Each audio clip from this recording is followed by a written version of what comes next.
Good morning. അങ്ങനെ നമ്മൾ കഴിഞ്ഞ ദിവസം കുറേ ദൂരം ഓടി കേട്ടോ. അധികം ദൂരം ഓടിയില്ല. നമ്മൾ പറഞ്ഞ പോലെ തന്നെ ബാലസോർ വരെയൊക്കെ നമുക്ക് മാക്സിമം ഓടാൻ സാധിച്ചുള്ളൂ. ബാലസോറൊക്കെ കഴിഞ്ഞ് കുറച്ചുകൂടിയൊക്കെ ദൂരം മുന്നോട്ട് വന്നു. അപ്പോൾ നമ്മൾ ഭുവനേശ്വർ പോകുന്ന റൂട്ടിലാണുള്ളത്.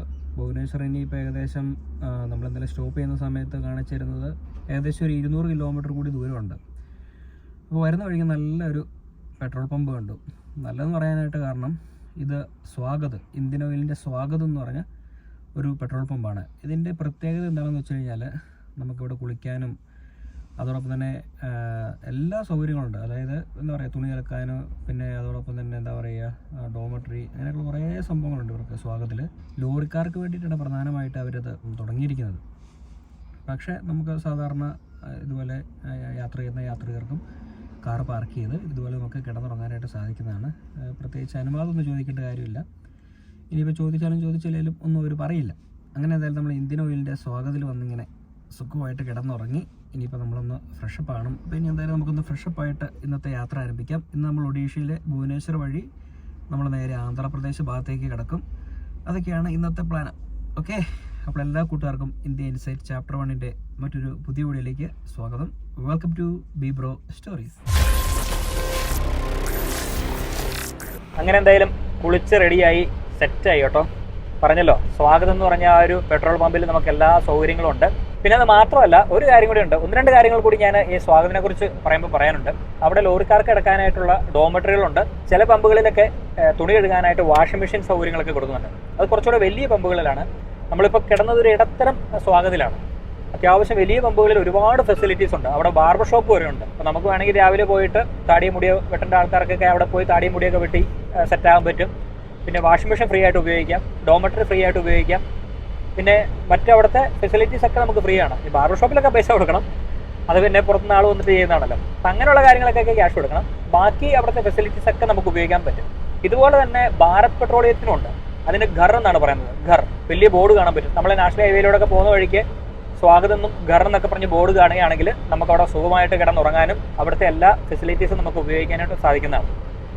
അപ്പോൾ എന്തായാലും നമ്മൾ അവിടെ നിന്ന് യാത്ര തുടരുകയാണ്. നമ്മളിപ്പോൾ സഞ്ചരിച്ചുകൊണ്ടിരിക്കുന്ന road Kolkata Chennai national highway ആണ്. നാഷണൽ ഹൈവേ 16 നമ്മളിപ്പോൾ സഞ്ചരിച്ചുകൊണ്ടിരിക്കുന്നത്. അത്യാവശ്യം കുഴപ്പമില്ലാത്ത റോഡാണ്. എന്നാലും കുറേ സ്ഥലങ്ങളിൽ വഴിപണി നടക്കുന്നുണ്ട്. നമ്മൾ വരുന്ന വഴിയിലൊക്കെ കുറച്ച് സ്ഥലങ്ങളിലൊക്കെ വഴി തിരിച്ചു വിടുന്നുണ്ട്. കാരണം അവിടെ എന്തൊക്കെയോ പണികളൊക്കെ നടന്നുകൊണ്ടിരിക്കുകയാണ്. എന്തായാലും കൊൽക്കത്തയെ അപേക്ഷിച്ച് ഒഡീഷയിൽ അത്യാവശ്യം കുഴപ്പമില്ലാത്ത വഴിയാണ്. നമ്മളിങ്ങനെ മാർക്കറ്റ് പോവുക എവിടെയൊക്കെയാണ് ഏതൊക്കെ സംസ്ഥാനത്തൊക്കെയാണ് നല്ല വഴി എന്നുള്ളത്. ഇതിനകത്ത് 100% വിശ്വസിച്ച് യാത്ര ചെയ്യാൻ പറ്റുന്നത് ഏറ്റവും നല്ല സ്ഥലം തമിഴ്നാട് തന്നെയാണ്. അതിനകത്ത് ഒരു മാറ്റവും ഇല്ല. എൻ്റെ ചെറുപ്പം മുതൽ ഇന്ന് ഈ യാത്ര വരെയുള്ള എൻ്റെ അനുഭവം വെച്ച് പറയുകയാണെങ്കിൽ എന്നും തമിഴ്നാട് ആ ഒരു കാര്യത്തിൽ സൂപ്പറാണ്. ഒരു വഴിക്കും ഇതുവരെയായിട്ടും മോശം സംഭവിച്ച് ഞാൻ കണ്ടിട്ടില്ല. ഒരുപാട് യാത്ര ചെയ്തിട്ടുണ്ട്. നമ്മൾ തമിഴ്നാട്ടിലൊക്കെ ഒരുപാട് വീഡിയോസ് ചെയ്തിട്ടുണ്ട്. ഞാൻ പലപ്പോഴും പറഞ്ഞിട്ടുള്ളതാണ്. ഇന്ത്യയുടെ പല സംസ്ഥാനങ്ങളിലൂടെ യാത്ര ചെയ്തിട്ടുണ്ട്. എൻ്റെ അനുഭവത്തിൽ വെച്ച് എല്ലാ സംസ്ഥാനങ്ങളും വെച്ച് നോക്കിയാലും ഏറ്റവും നല്ല വഴി എവിടെയാണെന്ന് ചോദിച്ചു കഴിഞ്ഞാൽ ഞാൻ പറയും തമിഴ്നാടാണെന്നാണ് എൻ്റെ അഭിപ്രായമാണ് കേട്ടോ. ചിലപ്പോൾ മറ്റ് സംസ്ഥാനങ്ങൾ ഉണ്ടായിരിക്കും, ഇല്ലെന്ന് ഞാൻ പറയുന്നില്ല. എന്നാലും എൻ്റെ ഒരു അനുഭവം വെച്ച് എല്ലാ വഴികളും നല്ലതെന്ന് അവകാശപ്പെടാൻ പറ്റുന്നത് തമിഴ്നാടാണ്. അപ്പോൾ അതങ്ങനെ ഒഡീഷയും മോശമൊന്നും ഞാൻ പറയുന്നില്ല, അത്യാവശ്യം നല്ല വഴിയാണ്. പിന്നെ പണി നടക്കുന്നതിൻ്റെയൊക്കെ ആയിട്ടുള്ള കുറച്ച് ബുദ്ധിമുട്ടുകളേ ഉള്ളൂ. എന്തായാലും നമ്മളങ്ങനെ നാഷണൽ ഹൈവേ 16 യാത്ര മുന്നേറുകയാണ്. അടുത്ത പരിപാടി എന്ന് പറയുന്നത് CNG ഫില്ല് ചെയ്യണം. അതോടൊപ്പം തന്നെ രാവിലത്തെ ബ്രേക്ക്ഫാസ്റ്റ് കഴിക്കണം. ഈ 2 കാര്യങ്ങൾ കൂടിയുണ്ട്. അപ്പോൾ അതുകൂടെ കഴിഞ്ഞ് കഴിഞ്ഞാൽ നമ്മൾ ഫ്രീ ആയി. പിന്നെ നമ്മൾ വൈകിട്ട് വരെ ഇതേ ഡ്രൈവിംഗ് ആയിരിക്കും. ഇങ്ങനെ ഡ്രൈവ് ചെയ്ത് പോകുക എന്നുള്ളതാണ്. പിന്നെ ഒരു കാര്യം കൂടെ പറയാൻ പറ്റുമോ കേട്ടോ. റോഡിലേക്ക് നോക്കിയാൽ നല്ല മൂടൽമഞ്ഞല്ലേ. നല്ല മൂടൽമഞ്ഞിൻ്റെ ഇടയിലൂടെയാണ് നമ്മളിപ്പോൾ പോയിക്കൊണ്ടിരിക്കുന്നത്. നമ്മൾ രാവിലെ ഉണർന്നു കഴിഞ്ഞ് ഡോറ് തുറന്ന് പുറത്തേക്ക് ഇറങ്ങിയപ്പോഴത്തേനും പെട്രോൾ പമ്പിലൊക്കെ നല്ല മഞ്ഞ്. നമ്മളേതാണ്ട് മൂന്നാറിലോ അല്ലെങ്കിൽ വാഗമണ്ണിലോ അല്ലെങ്കിൽ ഏതെങ്കിലും ഒരു ഹില്ലി ഏരിയയിൽ പോയി കിടന്ന ഒരു പ്രതീതിയാണ് അവിടെ ഉണ്ടായത്. അത്രയും മൂടൽമഞ്ഞ്. നമ്മൾ ഇത്രയും ദൂരം യാത്ര ചെയ്തതിൽ ഇത്രയും മൂടൽമഞ്ഞ് കണ്ടത് ഇതാദ്യമായിട്ടാണ്. എന്തായാലും രാവിലെ ആ മൂടൽമഞ്ഞൊക്കെ കണ്ട് ഉറക്കമുണർന്നിട്ടാണ് നമ്മൾ നമ്മുടെ യാത്ര തുടർന്നുകൊണ്ടിരിക്കുന്നത്. ഇപ്പോഴും റോഡിലൊക്കെ നമുക്ക് നോക്കി കഴിഞ്ഞാൽ കാണാം നല്ല മൂടൽമഞ്ഞാണ്. എന്തായാലും നമ്മൾ വാഹനം ഓടിച്ച് പോകുമ്പോഴത്തേനും മഞ്ഞിങ്ങനെ പെയ്യുന്നത് നമുക്ക് അറിയാൻ പറ്റും. നമ്മുടെ വാഹനത്തിൻ്റെ ഗ്ലാസ്സിൽ ഇങ്ങനെ ചെറിയ രീതിയിൽ പൊടിഞ്ഞ് വീഴുന്നത് കാണാൻ പറ്റും. ഇടയ്ക്കിടയ്ക്ക് വൈപ്പറിട്ട് നമ്മളിങ്ങനെ പോവുകയാണ്. കുറച്ചുകൂടെയൊക്കെ കഴിയുമ്പോഴത്തേനും വെയിൽ വരുമായിരിക്കും എന്ന് പ്രതീക്ഷിക്കാം. കുറേ ദിവസങ്ങൾക്ക് ശേഷമാണ് കഴിഞ്ഞ ദിവസം നമ്മൾ വെസ്റ്റ് ബംഗാളിൽ കുറച്ച് സൂര്യനെ കണ്ടത്. ബാക്കി എല്ലാ ദിവസവും മൂടൽമഞ്ഞും ഒരു മൂടിയ ഒരു പ്രതീതിയായിരുന്നു റോഡിലും അതോടൊപ്പം തന്നെ റോഡിൻ്റെ വശങ്ങളിലൊക്കെ. ഇനിയിപ്പോൾ ആകെ ഒരു സങ്കടം എന്ന് പറയുന്നത് നമ്മളിനി കേരളത്തിലേക്ക് പോകുമ്പോഴത്തേനും ചൂടാണല്ലോ എന്ന് ഓർക്കുമ്പോഴാണ്. നമ്മൾ എത്തുമ്പോഴത്തേനും നല്ല ചൂടാകും. അരുണാചലിലൊക്കെ ഇപ്പോൾ അവർ നല്ല തണുത്ത് കമ്പിളിക്കകത്തൊക്കെ കിടന്ന് ജാക്കറ്റൊക്കെ ഇട്ട് നടക്കുമ്പം നമ്മളെ വീട്ടിൽ ഫാനൊക്കെ ഇട്ട് വീശി നടക്കേണ്ട ഒരു അവസ്ഥ. അപ്പം അതാണ് കേരളവും നോർത്ത് ഈസ്റ്റും തമ്മിലുള്ളൊരു വ്യത്യാസം. പിന്നെ നോർത്ത് ഈസ്റ്റിലൊക്കെ ചൂട് വന്നു കഴിഞ്ഞാൽ കേരളത്തിൻ്റെ ഇരട്ടിയാണ്. നമുക്ക് പിന്നെയും എങ്ങനെയെങ്കിലുമൊക്കെ അഡ്ജസ്റ്റ് ചെയ്ത് മുന്നോട്ട് പോകാൻ പറ്റും. നോർത്ത് ഈസ്റ്റിലൊക്കെ 40-45 ഡിഗ്രിയാണ് ചൂടിൻ്റെ കാഠിന്യം. അങ്ങനെയൊക്കെ വെച്ച് നോക്കുമ്പോഴത്തേനും നമ്മൾ അത്രയൊന്നും ബുദ്ധിമുട്ട് നമുക്ക് കേരളത്തിലില്ല. പാലക്കാടാണെങ്കിൽ പോലും മാക്സിമം വന്നേക്കുന്ന 40 എന്നാലും നമുക്കത് ഫാനൊക്കെ ഇട്ടാണെങ്കിലും അഡ്ജസ്റ്റ് ചെയ്യാൻ പറ്റും. പക്ഷേ നോർത്ത് ഈസ്റ്റ് ഭാഗങ്ങളിലേക്കോ അല്ലെങ്കിൽ ഇനിയിപ്പോൾ അപ്പുറത്തെ സൈഡാണെങ്കിൽ പോലും മഹാരാഷ്ട്രയിലോ ഗുജറാത്തിലൊക്കെ ചൂട് വന്നു കഴിഞ്ഞാൽ നമുക്ക് കൂളറിൻ്റെ സഹായം വേണം, അല്ലെങ്കിൽ എ സിയുടെ സഹായം വേണം. അത്രയും ചൂടായിരിക്കും അവിടെ. ഹ്യൂമിഡിറ്റിയാണ് അവിടുത്തെ പ്രശ്നം. ഇപ്പോൾ നോർത്ത് ഈസ്റ്റിലൊക്കെ താമസിക്കുന്ന ആൾക്കാർ പരിചയക്കാരുണ്ടെങ്കിൽ അവരോട് ചോദിച്ചാൽ മതി അത്രമാത്രം ബുദ്ധിമുട്ട് അവർ നേരിടുന്നുണ്ട് എന്നുള്ളത്. ചൂടാണെങ്കിൽ എക്സ്ട്രീം ചൂടായിരിക്കും, തണുപ്പായിരിക്കുമ്പോൾ എക്സ്ട്രീം തണുപ്പുമായിരിക്കും. അതാണ് മറ്റ് സംസ്ഥാനങ്ങളുടെയൊക്കെ കാലാവസ്ഥയുടെ പ്രശ്നം. കേരളത്തിൽ എല്ലാം കൊണ്ടും ഒരു മീഡിയം ലെവലാണ് എല്ലാം. നമുക്കൊരു ബുദ്ധിമുട്ടില്ലാതെ ജീവിതം മുന്നോട്ട് കൊണ്ടുപോകാൻ സാധിക്കും. അപ്പോൾ ഇതൊക്കെയാണ് ഈ ഒരു അവസരത്തിൽ എനിക്ക് നിങ്ങളോട് രാവിലെ പറയാനുള്ളത്. പിന്നെ ഒരു കാര്യം കൂടി ഈ ഒരു അവസരത്തിൽ പറയാനുള്ളത്, നമ്മളിപ്പോൾ ഒഡീഷയിലൂടെയാണല്ലോ സഞ്ചരിക്കുന്നത്. ഒഡീഷ ഗ്രാമങ്ങളെക്കുറിച്ച് ഒരുപാട് വീഡിയോസ് നിങ്ങളുമായിട്ട് പങ്കുവച്ചിട്ടുണ്ടായിരുന്നു. എല്ലാവരും കണ്ടു കാണുമെന്ന് വിചാരിക്കുന്നു. കാണാത്തവർ അതൊന്ന് കാണുക. നമ്മുടെ ഇവിടുത്തെ തനതായിട്ടുള്ള ട്രൈബുകൾ, ഒരുപാട് ട്രൈബ്സ് ഉണ്ട് ഒഡീഷയിൽ. അപ്പോൾ അതിനെക്കുറിച്ചൊക്കെ ഒരുപാട് വീഡിയോസ് നമ്മൾ ചെയ്തിട്ടുണ്ട്. പ്രത്യേകിച്ച് ബോണ്ട എന്ന് പറയുന്ന ഒരു യുണീക്ക് ആയിട്ടുള്ള ഒരു ട്രൈബ്. അവരൊരു ഒറ്റപ്പെട്ട് ഒരു മലയുടെ മുകളിൽ താമസിക്കുന്ന ഒരു ട്രൈബാണ്. ലോകത്ത് വേറെ ഒരിടത്തും അങ്ങനെ ഒരു ട്രൈബിനെ നമുക്ക് കാണാനായിട്ട് സാധിക്കില്ല. ഇപ്പോഴും പൊതു ഇടങ്ങളിലേക്ക് വരാനായിട്ട് വിമുഖത കാണിക്കുന്ന ഒരു ട്രൈബും കൂടിയാണ് അവർ. വേറെ ഒരു ട്രൈബും അത്രയും വിമുഖത കാണിക്കുന്നില്ല. ഇവർ പക്ഷെ അങ്ങനെയല്ല. ഇവർ ഒറ്റപ്പെട്ട് അവരുടെ ഊരിൽ അങ്ങനെ താമസിക്കുകയാണ്. പ്രായമായ ആൾക്കാരൊന്നും നമ്മളെ കണ്ടു കഴിഞ്ഞാൽ അവർ ഓടി വിളിക്കും. അങ്ങനത്തെ ഒരു പ്രത്യേക ട്രൈബാണ്. അതാണ് ഞാൻ പറഞ്ഞത്, ഒരു യുണീക്ക് ആയിട്ടുള്ളൊരു ട്രൈബാണ്. അപ്പോൾ നമ്മുടെ ഇന്ത്യ ഇൻസൈറ്റ് ചാപ്റ്റർ 1 ഇങ്ങനത്തെ ഒരുപാട് ഗ്രാമക്കാഴ്ചകൾ ചെയ്തിട്ടുണ്ട്. നമ്മളിപ്പോൾ നിങ്ങൾ വിചാരിക്കുക എന്തുകൊണ്ട് നിങ്ങൾ ഇനി ഗ്രാമങ്ങളിലേക്കൊക്കെ പോകുന്നില്ല എന്നൊന്നും നിങ്ങൾ വിചാരിക്കേണ്ട. കാരണം നമ്മൾ ഇതിനുള്ളിലുള്ള എല്ലാ ഗ്രാമങ്ങളിലും പോയിട്ട് തനതായിട്ടുള്ള എല്ലാ കാഴ്ചകളും കണ്ടതാണ്. കൃഷിയാണെങ്കിലും അവരുടെ വസ്ത്രധാരണമാണെങ്കിലും അവരുടെ ജീവിത രീതികളാണെങ്കിലും അങ്ങനെ ഒരുപാട് കാഴ്ചകൾ നമ്മൾ കണ്ടാണ്. ട്രൈബ് മാത്രമല്ല, ഒഡീഷയിലെ തനതായിട്ടുള്ള ഗ്രാമങ്ങളെക്കുറിച്ച് നമ്മൾ വീഡിയോ ചെയ്തിട്ടുണ്ട്. അതൊക്കെ നിങ്ങളുമായിട്ട് പങ്കുവെച്ചതാണ്. അപ്പോൾ എന്തായാലും ഒന്നുകൂടെ പറയുകയാണ്, വീഡിയോസ് കാണാത്ത ആൾക്കാരുണ്ടെങ്കിൽ അതൊക്കെ ഒന്ന് കാണുക. എന്താണ് ഒഡീഷ എന്നുള്ളതും ഒഡീഷയുടെ കൾച്ചർ എന്താണെന്നുള്ളതൊക്കെ നമുക്ക് അതിലൂടെ നമുക്ക് മനസ്സിലാക്കാൻ സാധിക്കുന്നതാണ്. ഇനി അടുത്ത പരിപാടി എന്ന് പറയുന്നത് എത്രയും പെട്ടെന്നൊരു റെസ്റ്റോറൻറ്റ് കണ്ടുപിടിക്കുക, CNG ഫീൽ ചെയ്യുക, നമ്മുടെ യാത്ര സുഗമമായിട്ട് മുന്നോട്ട് പോവുക. നമ്മളിപ്പോൾ അത്യാവശ്യം നീളമുള്ള ഒരു പുഴയുടെ മുകളിലൂടെ പാലത്തിന്റെ മുകളിലൂടെ പോവുകയാണ്. അത്യാവശ്യം നല്ല നീളമുണ്ടല്ലോ സാറേ ഈ പാലത്തിന്? ശരിയാണ്, പാലത്തിന് നല്ല നീളമുണ്ട് അല്ലേ? ഏതാണ്ട് ഒരു 2 കിലോമീറ്റർ വരുമോ നോക്കിയിട്ട്? 2-3 കിലോമീറ്റർ വരും അല്ലേ? എന്തായാലും നല്ല നീളമുള്ള പാലമാണ്. ഇപ്പൊ നമ്മുടെ മടക്ക യാത്രയിൽ, ഇന്ത്യ ഇൻസൈറ്റ് ചാപ്റ്റർ 1 നാട്ടിലേക്കുള്ള മടക്ക യാത്രയിൽ നമ്മൾ സഞ്ചരിച്ച് വരുന്ന വഴി ധാരാളം പ്രധാനപ്പെട്ട നദികളൊക്കെ കടന്നു വന്നിട്ടാണ് നമ്മളിവിടെ എത്തിച്ചേർന്നിട്ടുള്ളത്. ഇന്ത്യയിലെ വളരെയധികം പ്രധാനപ്പെട്ട നദികളൊക്കെ നമ്മൾ കണ്ടു കഴിഞ്ഞു ഈ യാത്രയിൽ. ഇപ്പം ഇങ്ങോട്ട് വരുന്ന വഴി നമ്മൾ ആദ്യം ആസാമിൽ വെച്ച് ബ്രഹ്മപുത്ര നദി കടന്നു. പിന്നീട് ബംഗാളിൽ എത്തിയപ്പോൾ ടീസ്റ്റ നദി കടന്നു. അങ്ങനെ ഇപ്പോൾ ഒഡീഷ എത്തിയപ്പോൾ വളരെ പ്രധാനപ്പെട്ട, അതായത് ഒഡീഷയിലെ വളരെ പ്രധാനപ്പെട്ട 6 നദികളിലൊന്നായിട്ടുള്ള ബൈതരണി നദിയാണ് നമ്മളിപ്പോൾ കടന്നത്. ഈ ബൈതരണി നദി ഒഡീഷയിലെ ഹിന്ദു വിശ്വാസികൾക്കിടയിൽ വളരെ പ്രധാനപ്പെട്ട ഒരു നദിയാണ്. അവർ ആരാധിക്കുന്ന ഒരു നദി കൂടിയാണ് ഈ ബൈതരണി നദി. ബൈതരണി നദിയുടെ നീളം ഏതാണ്ട് 360 കിലോമീറ്ററോളം വരും. ബൈതരണി നദി ഒഡീഷയുടെ കിഴക്കൻ ഭാഗത്തുള്ള മലനിരകളിൽ നിന്നാണ് ഉത്ഭവിക്കുന്നത്. അപ്പോൾ അവിടെ നിന്ന് ഉത്ഭവിച്ച ഈ ബൈതരണി നദി ഏതാണ്ട് 360 കിലോമീറ്ററോളം ഒഡീഷയുടെ പല ഭാഗങ്ങളിലൂടെ സഞ്ചരിച്ച് ദാഹജലവും കൃഷിക്ക് ആവശ്യമായിട്ടുള്ള ജലവും ഒക്കെ നൽകിയിട്ട് ബംഗാൾ ഉൾക്കടലിലാണ് അത് പതിക്കുന്നത്. അപ്പോൾ അങ്ങനെ വളരെ ഒരു പ്രധാനപ്പെട്ട നദിയുടെ മുകളിലൂടെയാണ് നമ്മളിപ്പോൾ സഞ്ചരിച്ചുകൊണ്ടിരിക്കുന്നത്. ഇനിയും മുന്നോട്ട് പോകുമ്പോൾ നമുക്ക് വേറെയും ചില മഹാനദികളൊക്കെ, നമ്മുടെ ഭാരതത്തിലെ പ്രധാനപ്പെട്ട ചില മഹാനദികളൊക്കെ ഇനിയും കാണാനുണ്ട്. അതിലൊന്നാണ് നമ്മൾ ആന്ധ്രാപ്രദേശിലെത്തുമ്പോൾ കാണാൻ പോകുന്ന ഗോദാവരി നദി. ഗോദാവരി നദി നമ്മുടെ ഇന്ത്യ ഇൻസൈറ്റ് യാത്രയ്ക്കിടയിലൊക്കെ നമ്മൾ അതിനെക്കുറിച്ചൊക്കെ വീഡിയോസ് ചെയ്തിരുന്നു. അത് രാജമന്ത്രി ഭാഗത്ത് വെച്ചിട്ടുള്ള ഗോദാവരിയുടെ കാഴ്ചകളാണെന്ന് നമ്മൾ വീഡിയോയിൽ ചെയ്തത്. അപ്പോൾ ആ വീഡിയോ കണ്ടിട്ടില്ലാത്ത ആൾക്കാരൊക്കെ പുറകിലോട്ട് പോയിട്ട് ഇന്ത്യ ഇൻസൈറ്റ് യാത്രയുടെ എപ്പിസോഡുകളിൽ ഉള്ള ആ ഒരു വീഡിയോയും കൂടി, കാണാത്തവർ ആ വീഡിയോയും കൂടി കാണുക. അപ്പോൾ ആ കാഴ്ചകളൊക്കെ നിങ്ങൾക്ക് അനുഭവഭേദ്യമാകും. അങ്ങനെ രാവിലെ തന്നെ നമ്മൾ CNG അടിക്കാൻ വേണ്ടി എത്തിച്ചേർന്നിരിക്കുകയാണ്. ഇന്നോവ CNGയോ? എവിടെ ഇതിൻ്റെ ഫില്ല് ചെയ്യുന്ന സംഭവം? ഇവിടെ തന്നെ. ഓ, ഭയങ്കര തിരക്കല്ലേ രാവിലെ തന്നെ. ഹൈൻഡേ ഒക്കെ ഷേഞ്ച് അടിക്കുന്നുണ്ട്. ഇന്നോവ എന്തിനാണ് അവിടെ വന്നിരിക്കുന്നത്? അവർ മിക്കവാറും ടോയ്ലറ്റിൽ പോകാൻ വല്ലതും വന്നായിരിക്കും അല്ലേ? അങ്ങനെയാവാം. ആ കാർ മാറിക്കഴിഞ്ഞാൽ നമുക്ക് അന്നേരം അങ്ങോട്ട് കയറ്റാം. അങ്ങനെ CNG ഫ്യൂവൽ സ്റ്റേഷനിലേക്ക് നമ്മൾ എത്തിച്ചേർന്നിരിക്കുകയാണ്. അങ്ങനെ നമ്മൾ ഇന്നലെ മുഴുവൻ CNGയിലാണ് ഓടിയതല്ലേ? അതെ, ഇന്നലെ നമ്മൾ കണക്കെടുത്ത് നോക്കിയിട്ട് CNG ആണ് ഓടിയിരിക്കുന്നത്. നമ്മൾ അരുണാചൽ പ്രദേശിൽ നിന്ന് അടിച്ച പെട്രോൾ ഏതാണ്ട് ഫുൾ ടാങ്ക് തന്നെയായിട്ട് കിടക്കുകയാണ് ഇപ്പം. ഇപ്പോൾ പെട്രോൾ അധികം ഓടേണ്ടി വന്നില്ല, എല്ലായിടത്തും ഇങ്ങനെ കിട്ടി വരുന്നുണ്ട്. അതാണ്. അങ്ങനെ CNG ഫില്ല് ചെയ്തുള്ള യാത്ര നമ്മളങ്ങനെ തുടർന്നുകൊണ്ടിരിക്കുന്നു. എന്തായാലും നമുക്കിനി CNG അടിക്കാം. നമ്മൾ ക്യൂവിലാണ്, താങ്കൾ ക്യൂവിലാണ്.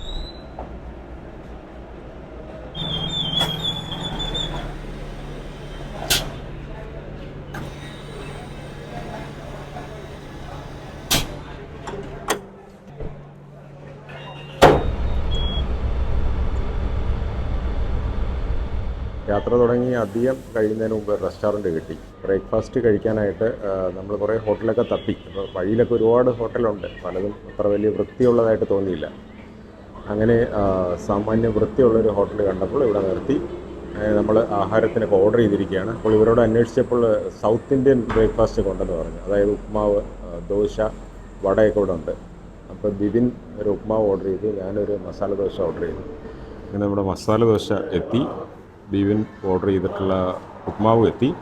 മസാല ദോശ നല്ല കണ്ടിട്ട് നമ്മുടെ നാട്ടിലുള്ള പോലെയൊക്കെ തന്നെയുണ്ട്. സാമ്പാറും ചട്നിയും വന്നിട്ടുണ്ട്. കഴിച്ച് നോക്കിയിട്ട് ഏതാണ്ട് നാട്ടിലെ ഒരു ടേസ്റ്റ് വരുന്നുണ്ട്. എന്നാൽ പൂർണ്ണമായിട്ട് സാമ്പാറിന് നാട്ടിലെ ടേസ്റ്റ് വന്നിട്ടില്ല, സ്വാഭാവികമാണ്. ഒഡീഷക്കാർ ഉണ്ടാക്കിയ നമ്മുടെ നാട്ടിലെ സാമ്പാർ ഒരിക്കലും ആകത്തില്ലല്ലോ. ഇന്നലെ ഏതാണ്ടൊക്കെ അടുത്ത് എത്തിയിട്ടുണ്ട്. അപ്പോൾ എന്തായാലും ഒന്ന് കഴിക്കാം.